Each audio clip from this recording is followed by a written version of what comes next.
Omosile Voice, la voix de l'ECC. En toute honnêteté, je ne me sens pas vraiment indiqué à en parler parce qu'il y a des anciens qui ont connu l'Église avant moi et qui étaient des témoins de cet événement d'Imeko, qui sont bien placés.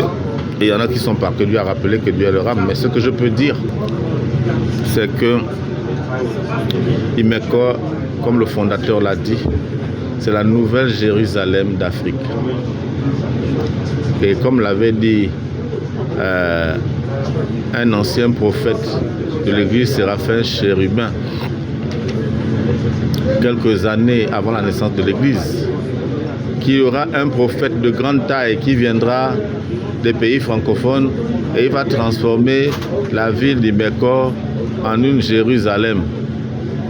Et la cérémonie qu'il avait donnée, que Dieu avait donnée, c'était on devait répandre le sucre et les céréales autour d'Imeko. Donc ce n'est même pas un chrétien céleste qui a prophétisé ça. C'est un visionnaire de l'église Séraphin Chérubin. Donc quand le prophète est venu dans les années 82, ils ont vu exactement la description qu'avait faite ce visionnaire-là. Il s'appelle Mouritala. Et automatiquement, quand le fondateur a demandé les terres, c'est l'église Séraphin Chérubin qui en a donné au prophète avant d'en acheter d'autres. Parce que quelque chose qui appartient à Dieu ne doit pas être pris gratuitement, il faut toujours payer. Dieu doit être libre dans son territoire. Donc le prophète a payé les terrains pour qu'on ait toutes ces superficies là aujourd'hui à Imeko. Donc c'est la Jérusalem d'Afrique. Et le prophète disait, avant d'aller à Imeko, il faut passer par Porto Novo. Et curieusement, c'est le schéma qu'on constate quand on atterrit au Bénin. On passe par Porto Novo, se prosterner, et on continue à Imeko. Donc la prophétie du fondateur s'accomplit.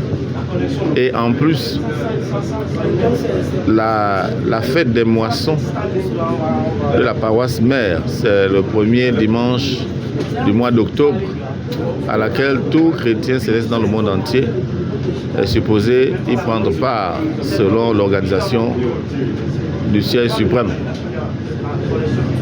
Donc, voilà un peu ce que je peux dire de façon succincte sur Imeko. Et le fondateur, lors de la pose de la première pierre, a prié pour que, quel que soit le problème auquel les chrétiens célestes ou les non-chrétiens célestes seront confrontés lorsqu'ils viendront à Imeko, qu'ils demandent à Dieu que la manière dont Dieu lui a exaucé de son vivant, lui Papa Oshofa, qu'il les exauce. Alléluia. Donc il n'a pas demandé de faire de longues prières.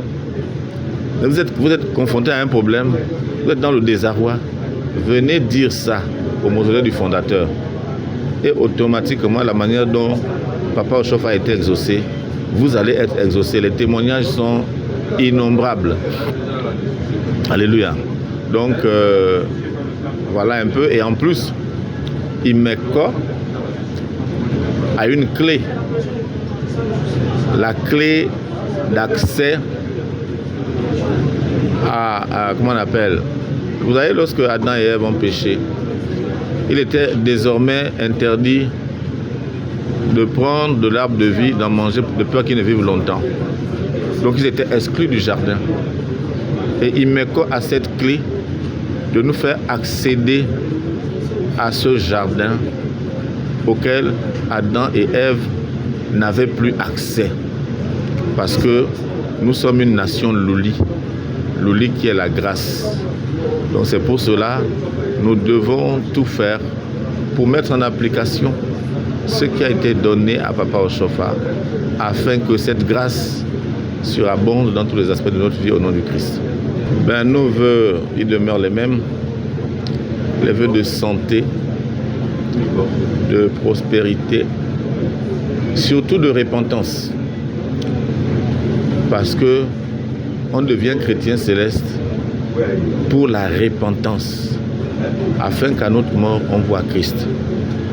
Il y a un cantique qui dit kawa eleshe iwapada Jesu yosoka lesinu wao ibola oduro pe Jesu kawa ofitiri ile Yesu la wayoni Jesu.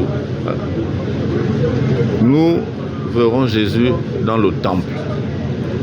Donc Dieu nous a donné le temple pour l'adorer. Mais il faut qu'on s'accroche à la sanctification et à la repentance. C'est la mission du christianisme céleste. En vue du salut, c'est 3 choses. Évangélisation, repentance, sanctification et salut. On doit se battre pour ça. Pour que nous soyons éligibles pour rentrer dans la gloire de Dieu. Tout ce que nous faisons à Imeko, c'est un exercice pour rentrer un jour dans le royaume de Dieu. Que Dieu soit avec nous. Que Dieu bénisse mon célèbre voice. Beaucoup de courage et petit à petit, l'oiseau fait son nid.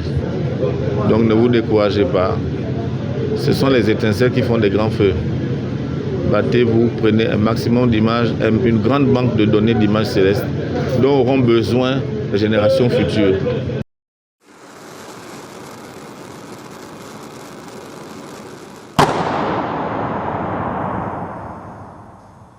Homo Célèbre Voice, la voix de l'ECC.